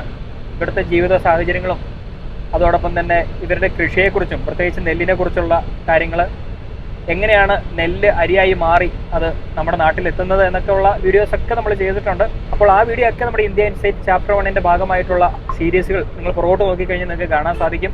പിന്നെ ട്രൈബൽ വില്ലേജുകൾ, ആന്ധ്രാപ്രദേശിലെ ആദിവാസി ഊരുകൾ നമ്മൾ സന്ദർശിച്ചിട്ടുണ്ട്. അവിടുത്തെ വിശേഷങ്ങൾ നിങ്ങളുമായിട്ട് പങ്കുവച്ചിട്ടുണ്ട്. അപ്പോൾ ആ വീഡിയോസൊക്കെ കാണാത്ത ആൾക്കാർ അതൊക്കെ ഒന്ന് കാണുക. നമ്മൾ ഒരുപാട് ബുദ്ധിമുട്ടിയാണ് ആന്ധ്രാപ്രദേശിൻ്റെ ഉൾപ്രദേശങ്ങളിലൊക്കെ പോയിട്ട് വീഡിയോസ് എടുത്തത്. അപ്പോൾ ഈ ഒരു അവസരത്തിൽ ഒരു കാര്യം കൂടി ഇതിനോടകം ഓർമ്മിപ്പിക്കേണ്ടതുണ്ട്. അതെന്താണെന്ന് വെച്ച് കഴിഞ്ഞാൽ, നമ്മളെ ആന്ധ്രാപ്രദേശിൽ വീഡിയോ എടുക്കാനായിട്ട് ഒരുപാട് പേര് നമ്മളെ സഹായിച്ചു. ആദ്യമേ തന്നെ നന്ദി പറയേണ്ടത് നമ്മുടെ ജോൺസൺ മാഷിനോടാണ്. ജോൺസൺ മാഷ് മുഖേന നമുക്ക് ഒരുപാട് കോൺടാക്ട്സുകൾ കിട്ടി. അദ്ദേഹത്തിന് ആന്ധ്രാപ്രദേശിൽ അത്യാവശ്യം മലയാളി സമാജമൊക്കെ ആയി ബന്ധപ്പെട്ട കുറേ കോൺടാക്ട്സ് ഉണ്ട്. അപ്പോൾ അദ്ദേഹത്തിൻ്റെ സഹായത്താൽ നമ്മൾ പ്രമോദ് മാഷിനെ പരിചയപ്പെടുകയും പ്രമോദ് മാഷ് നമ്മളെ അദ്ദേഹത്തിൻ്റെ നാട്ടിൽ, അതായത് അദ്ദേഹം ഇപ്പോൾ സ്കൂൾ നടത്തിക്കൊണ്ടിരിക്കുന്ന ദിനുകുണ്ടയ്ക്ക് അടുത്തുള്ള വേൽപൂരിൽ ഒരുപാട് വീഡിയോസ് എടുക്കാനായിട്ട് അദ്ദേഹം നമ്മളെ സഹായിച്ചു. അതിനുശേഷം പ്രമോദ് മാഷ് മറ്റൊരു ആളെ പരിചയപ്പെടുത്തി തന്നു, സതീഷ് മാഷ്. അദ്ദേഹവും ആന്ധ്രാപ്രദേശിലെ പാർവതിപുരം എന്ന ജില്ലയിൽ കുറേ വീഡിയോസ് എടുക്കാനായിട്ട് സഹായിച്ചു. അതിനുശേഷം സതീഷ് മാഷ് ഒഡീഷയിലെ സിലുവച്ചിനെ പരിചയപ്പെടുത്തി തന്നു. അങ്ങനെ ഒരുപാട് ആൾക്കാരുടെ സഹായത്തോടും സഹകരണത്തോടും കൂടിയാണ് നമ്മുടെ ഇന്ത്യ ഇൻസൈറ്റ് ചാപ്റ്റർ 1 നല്ല രീതിയിൽ മുന്നോട്ട് പോയി വീഡിയോ എടുക്കാനൊക്കെ സഹായിച്ചത്. അതുകൊണ്ട് എല്ലാവർക്കും ഈ ഒരു അവസരത്തിൽ ഒരു നന്ദി രേഖപ്പെടുത്തുകയാണ്. അവരൊക്കെ വീഡിയോ കാണുന്നുണ്ട്, നമ്മുടെ സ്ഥിരമായിട്ട് കാണുന്ന ആൾക്കാരാണ്. അതുകൊണ്ടാണ് അവരോടെല്ലാം ഞാൻ ഈ ഒരു അവസരത്തിൽ നന്ദി പറയുന്നത്. കാരണം നമ്മുടെ അവസാന ഘട്ടത്തിലേക്ക് പോയിക്കൊണ്ടിരിക്കുകയാണല്ലോ. അപ്പോൾ എന്തായാലും അവരൊക്കെ നമ്മളെ ഒരുപാട് ഹെൽപ്പ് ചെയ്തു. അപ്പോൾ അതൊക്കെയാണ് ആന്ധ്രാപ്രദേശിലെ വിശേഷങ്ങൾ പറയുകയാണെങ്കിൽ. ഇനി നമുക്ക് എന്തായാലും ഈ കാണുന്ന വഴിയിലൂടെ NH16 national highway 16 Kolkata to Chennai റൂട്ടിലൂടെയുള്ള യാത്ര നമ്മൾ പിന്നെയും തുടരുന്നു. ഇനി വിശാഖപട്ടണത്തോട് അടുപ്പിച്ച് പോയിട്ട് നമ്മൾ ഡിന്നർ കഴിക്കുന്നതായിരിക്കും. പിന്നെ ഒരു ചായയും കുടിക്കണം. സാറ് കുറേ നേരമായിട്ട് പറയാം ചായ കുടിക്കാന്നുള്ളത്. കാരണം ഉച്ചയ്ക്കൊന്നും കഴിക്കാതിരിക്കുമ്പോഴത്തേനൊരു ചെറിയൊരു ഉന്മേഷക്കുറവുണ്ടാവും. ആ ഒരു ഉന്മേഷം നമുക്ക് തിരിച്ച് വീണ്ടെടുക്കാനായിട്ട് ഏറ്റവും നല്ലത് ചായയാണ്. ചായയും ബിസ്ക്കറ്റും കഴിക്കും. അതിനുശേഷം നമ്മൾ നമ്മുടെ യാത്ര പിന്നെയും മുന്നോട്ട് തുടരുന്നതാണ്. ഇപ്പോൾ നമ്മുടെ ഇന്ത്യ ഇൻസൈറ്റ് ചാപ്റ്റർ 1 അവസാന സമയങ്ങളിലേക്ക് അടുത്തുകൊണ്ടിരിക്കുകയാണ്. നമ്മൾ നാട്ടിലേക്ക് മടങ്ങിക്കൊണ്ടിരിക്കുകയാണ്. നമ്മുടെ യാത്ര 4 ദിവസം മുന്നേ ചൈന ബോർഡറിൽ നിന്നാണ് ആരംഭിച്ചത്. അപ്പോൾ നേരത്തെയുള്ള വീഡിയോ കണ്ടാൽ നിങ്ങൾക്കറിയാം, ഡാമിൻ എന്ന് പറയുന്ന അരുണാചൽ പ്രദേശിലെ ഗ്രാമത്തിൽ നിന്നാണ് നമ്മുടെ മടക്കയാത്ര ആരംഭിച്ചത്. അന്ന് അവിടെ നമ്മുടെ ആതിഥേയരായിരുന്ന ഫാദർ ജോമോൻ, ഫാദർ അഗസ്റ്റിൻ, പിന്നെ അവിടെ ഗസ്റ്റായിട്ട് വന്ന ആ 2 സിസ്റ്റർമാരോടൊക്കെ യാത്ര പറഞ്ഞിട്ട് നമ്മളിങ്ങനെ 4-ാം ദിവസം ഇങ്ങനെ ആന്ധ്രാപ്രദേശിലൂടെ സഞ്ചരിച്ചുകൊണ്ടിരിക്കുകയാണ്. നമ്മൾ ഈ 4 ദിവസം കൊണ്ട് ഇന്ത്യയുടെ വടക്ക് കിഴക്കൻ ഭാഗത്ത് കൂടി സഞ്ചരിച്ച് ഇപ്പോൾ തെക്കൻ ഭാഗത്തേക്ക് എത്തിച്ചേർന്നിരിക്കുകയാണ്. അപ്പോൾ നമ്മുടെ ഈ മടക്ക് യാത്രയിൽ നമ്മൾ ഒരുപാട് വൈവിധ്യങ്ങൾ കണ്ടുകൊണ്ടാണ് യാത്ര തുടരുന്നത്. അപ്പോൾ തുടക്കത്തിൽ നമ്മൾ ആ ഒരു ഹിമാലയൻ പർവ്വത നിരകളുടെ കാഴ്ചകളൊക്കെ കണ്ട് ആസാമിൻ്റെ സമതലങ്ങളിലൂടെയൊക്കെ സഞ്ചരിച്ച് ബംഗാളിലൂടെ ഒറീസയിലൂടെ ആന്ധ്രയിൽ എത്തിച്ചേർന്നിരിക്കുകയാണ്. അപ്പോൾ അവിടെ കണ്ട വ്യത്യാസം നിങ്ങളോട് പറയുകയാണെങ്കിൽ, നമ്മൾ യാത്രയിൽ ഏറ്റവും കോൺട്രാസ്റ്റിംഗ് ആയിട്ട് എനിക്ക് തോന്നിയ കാര്യം എന്താണെന്ന് വെച്ചാൽ, നമ്മൾ ബംഗാളിലൂടെ സഞ്ചരിക്കുമ്പോൾ ഉണ്ടാകുന്ന ആ ഒരു തരം മുഷിപ്പാണ്. കാരണം എന്താണെന്ന് വെച്ചാൽ, ബംഗാളിലെ പോപ്പുലേഷൻ ഡെൻസിറ്റി ഭയങ്കര കൂടുതലാണ്, ജനസാന്ദ്രത. അപ്പോൾ അതുകൊണ്ട് തന്നെ നമുക്ക് വളരെ ഫ്രീ ആയിട്ട് ഡ്രൈവ് ചെയ്ത് വരാൻ പറ്റത്തില്ല. ഇപ്പോൾ ഇന്ന് രാവിലെ ഞാനിപ്പോൾ 400 കിലോമീറ്ററായിട്ട് ഞാനിങ്ങനെ ഡ്രൈവ് ചെയ്തുകൊണ്ടിരിക്കുകയാണ്. എനിക്ക് ഒരു മടുപ്പും തോന്നുന്നില്ല. കാരണം വെച്ചാൽ അത്രയും സ്മൂത്തായിട്ടും ഗിയർ അങ്ങനെ ഷിഫ്റ്റ് ചെയ്യേണ്ടി വന്നിട്ടേ ഇല്ല ഇന്നത്തെ ഈ യാത്രയിൽ. അപ്പോൾ നമുക്കൊരു മുഷിപ്പില്ലാതെ ഡ്രൈവ് ചെയ്യാൻ പറ്റും. പക്ഷേ ബംഗാളിലെ റോഡുകളിലൂടെ നമ്മൾ സഞ്ചരിച്ചപ്പോൾ അവിടെ നിറയെ ബാരിക്കേഡുകൾ വെച്ച് പോലീസ് ഒബ്സ്ട്രക്ഷൻ ഉണ്ടാക്കി വെച്ചിരിക്കുകയാണ്. അപ്പോൾ പല സ്ഥലങ്ങളിലും നമുക്ക് ബ്രേക്ക് പിടിക്കണം, ബമ്പുകൾ ചാടണം. അത് ഒരു ബമ്പ് മാത്രമല്ല, മൾട്ടിപ്പിൾ ബംപ്സാണ് നമുക്ക് ചാടേണ്ടത്. അപ്പോൾ അതൊക്കെ നമ്മുടെ വണ്ടിയുടെ ആ ഒരു സ്റ്റെബിലിറ്റിയും ബാധിക്കും, ഒന്ന് പിന്നെ അതിൻ്റെ സസ്പെൻഷനെയും ബാധിക്കും. പിന്നെ ഒരു കാര്യം ശ്രദ്ധിച്ചത്, റോഡ് നിറയെ ജനങ്ങളായതുകൊണ്ട് നമ്മൾ വളരെ കെയർഫുൾ ആയിരിക്കണം. അപ്പോൾ ആൾക്കാരെ തട്ടാതെയും മുട്ടാതെയൊക്കെ പോകേണ്ട കാര്യമുണ്ട്. പിന്നെ മറ്റൊരു കാര്യം, ബിബിൻ നേരത്തെ പറഞ്ഞ പോലെ റോഡുകളൊക്കെ ഭയങ്കര മോശമാണ് അവിടെ. ഇതേപോലെ നല്ലൊരു ഹൈവേ ഒക്കെ അവിടെ വിദൂര സ്വപ്നങ്ങൾ മാത്രമാണ്. അവിടുത്തെ ഹൈവേയിലൂടെ സഞ്ചരിക്കുന്നവർക്കറിയാം, ഒരു മടുപ്പാണ് യാത്ര ചെയ്യാനായിട്ട്. ബംഗാളിൻ്റെ ഒരു ടോപ്പോഗ്രാഫി ഏതെങ്കിലും ഒരു ഭാഗത്തെ, അല്ലെങ്കിൽ നമ്മുടെ രാജ്യത്തിൻ്റെ ഏതെങ്കിലും ഒരു ദേശത്തെ നമ്മൾ അങ്ങനെ വളരെ നെഗറ്റീവായിട്ട് കാണുന്നതല്ല, പക്ഷെ കണ്ട കാഴ്ചകൾ പറയണമല്ലോ. ഒരു തരം മുഷിപ്പാണ് അവിടെ ഉള്ളത്.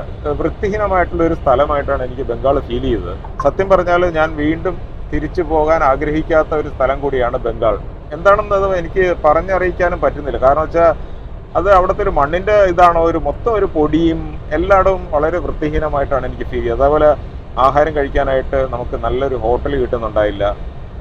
എല്ലാവരും അവിടെ പാനൊക്കെ വായ്ക്കകത്ത് ചവച്ച്, എപ്പോഴും വായ്ക്കകത്ത് എന്തെങ്കിലും ഇട്ട് ചവച്ചുകൊണ്ടിരിക്കുന്ന ഒരു അവസ്ഥയാണ്. അപ്പോൾ നമുക്ക് ആഹാരം കഴിക്കുന്ന ഹോട്ടലിൽ ചെന്നാലും ഈ ചായ എടുത്ത് തരുന്നവനായാലും ഇവരെല്ലാം വാ നിറയെ ഇങ്ങനെ പാന് നിറച്ച് വെച്ചിരിക്കുന്ന ഒരു കാഴ്ചയാണ്. അത് മാത്രമല്ല, ഈ പാൻ കഴിക്കുന്ന ആൾക്കാരെല്ലാം അവിടെ ഇവിടെയൊക്കെ തുപ്പി വളരെ വൃത്തിഹീനമായിട്ടുള്ളൊരു അന്തരീക്ഷമാണ് നമുക്ക് കാണാൻ കഴിഞ്ഞത്. അപ്പോൾ അതുകൊണ്ട് തന്നെ നമുക്കൊരു ചായ കുടിക്കാൻ പോലും ഒരു അറപ്പ് തോന്നുന്ന അവസ്ഥയാണ്. പക്ഷെ നമ്മൾ മുന്നോട്ട് തെക്കോട്ട് സഞ്ചരിച്ചപ്പോൾ കാര്യങ്ങളൊക്കെ മാറുന്ന കാഴ്ചയാണ് കണ്ടത്. ഒന്നാമത്തെ കാര്യം, ഒഡീഷ എത്തിയപ്പോൾ തന്നെ റോഡുകളുടെ ഒരു രീതിയൊക്കെ മാറി. അതിൻ്റെ വളരെ ഭംഗിയായിട്ട് ചെയ്തിട്ടുള്ള റോഡുകളുണ്ട്. അത് തന്നെ നഗരപ്രദേശങ്ങൾ തൊടാതെ ഫ്ലൈ ഓവറുകളിലൂടെയോ അല്ലെങ്കിൽ ബൈപ്പാസുകളിലൂടെയൊക്കെ സഞ്ചരിച്ച് നമുക്ക് ഒരു തടസ്സമില്ലാത്ത യാത്രയ്ക്ക് സാധ്യമാകുന്ന പോലെയാണ് എനിക്ക് തെക്കോട്ടെത്തിയപ്പോൾ ഫീൽ ചെയ്തത്. അതുമാത്രമല്ല, നേരത്തെ കണ്ട പ്രകൃതിയിൽ നിന്ന് ഒരു കോൺട്രാസ്റ്റിംഗ് ആയിട്ടുള്ള ഒരു പ്രകൃതിയാണ് നമുക്ക് കാണാൻ കഴിഞ്ഞത്.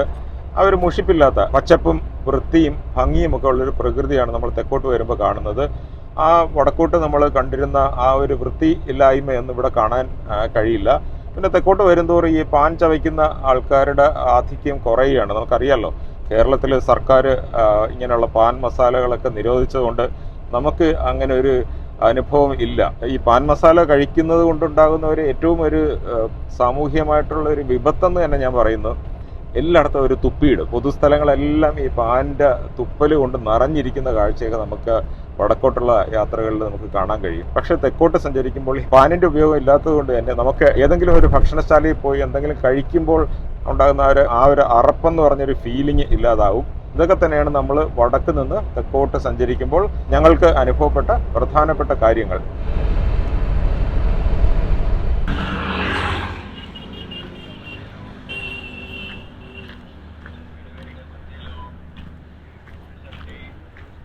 ചായ പറഞ്ഞ സാറേ? എൻ്റെ ചായ പറഞ്ഞു. രണ്ടെണ്ണം പോരെ?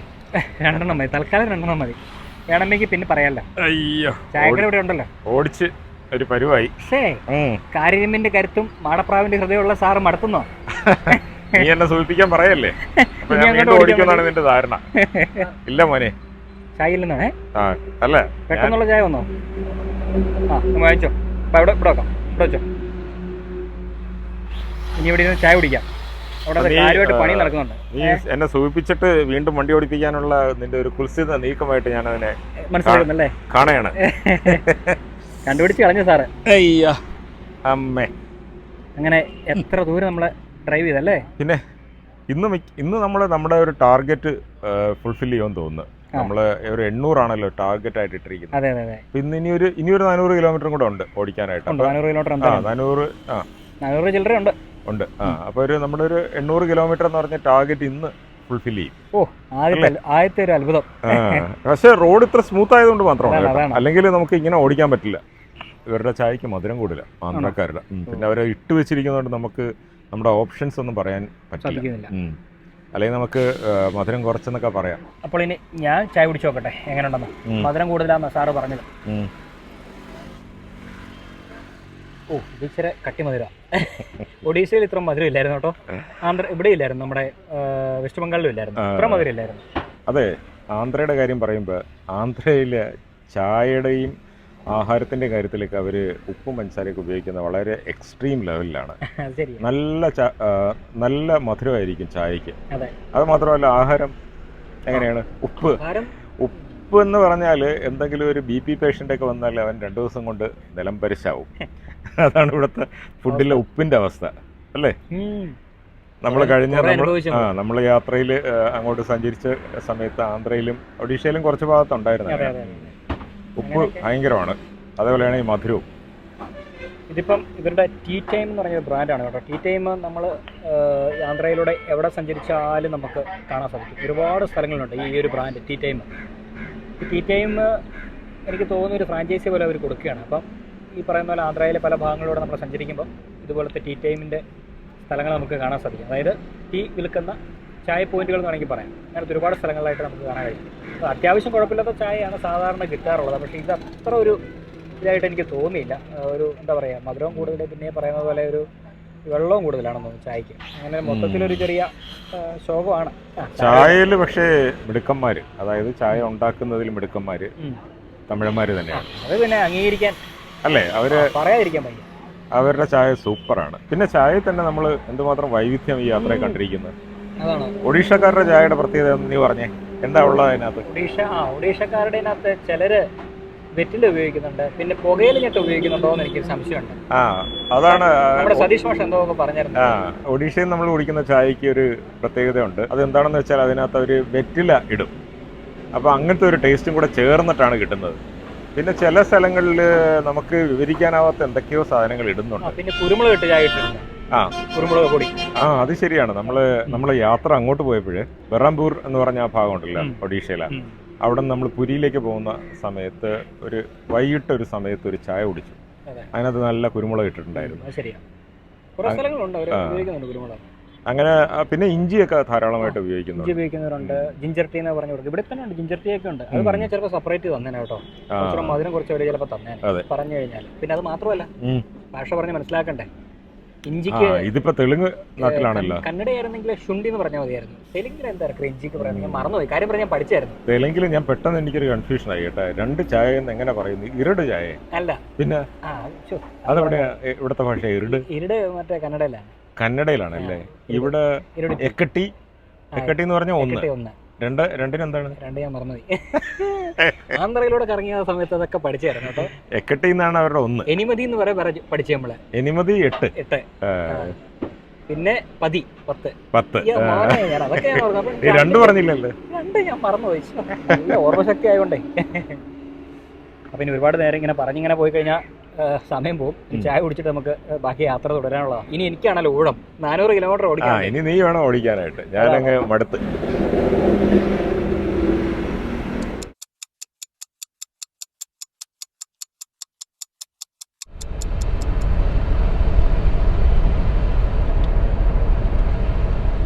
അങ്ങനെ സമയം 1 മണി കഴിഞ്ഞു കേട്ടോ. രാത്രി 1 മണി. അത്യാവശ്യം ചെറിയ ബ്ലോക്ക് ഉണ്ടായിരുന്നു വരുന്ന വഴിയിൽ. രാജമുണ്ട്രി അടുത്ത ഭാഗത്തേക്ക് എത്തിച്ചേരുന്നതിന് മുന്നേ ആയിട്ട് ഹൈവേ ഒരു മലമുകളിലൂടെ പോകുന്നുണ്ടായിരുന്നു. അപ്പോൾ ആ ഒരു ഭാഗത്ത് എത്തിയപ്പോഴത്തേനും നല്ല മഞ്ഞായിരുന്നു, നല്ല കോടമഞ്ഞ്. 0 വിസിബിലിറ്റി എന്ന് വേണമെങ്കിൽ നമുക്ക് എടുത്തു പറയാം. അത്രയും മൂടൽമഞ്ഞായിരുന്നു. അപ്പോൾ അങ്ങനെ എന്തായാലും അവിടെ നിന്നൊക്കെ നമ്മൾ കടന്ന് നമ്മളിപ്പോൾ രാജമുണ്ട്രി എത്തിയിരിക്കുകയാണ്. സമയം ഞാൻ പറഞ്ഞല്ലോ 1 മണി കഴിഞ്ഞു. ഇനിയിപ്പം കിടക്കണം, നല്ല ക്ഷീണമുണ്ട്. രാവിലെ നമ്മൾ ഒഡീഷയിലെ ബാലസോറിൽ നിന്ന് യാത്ര ആരംഭിച്ചാണ്. ഏകദേശം ഒരു 800 കിലോമീറ്ററോളം നമ്മളിന്ന് യാത്ര ചെയ്തിട്ടുണ്ട്.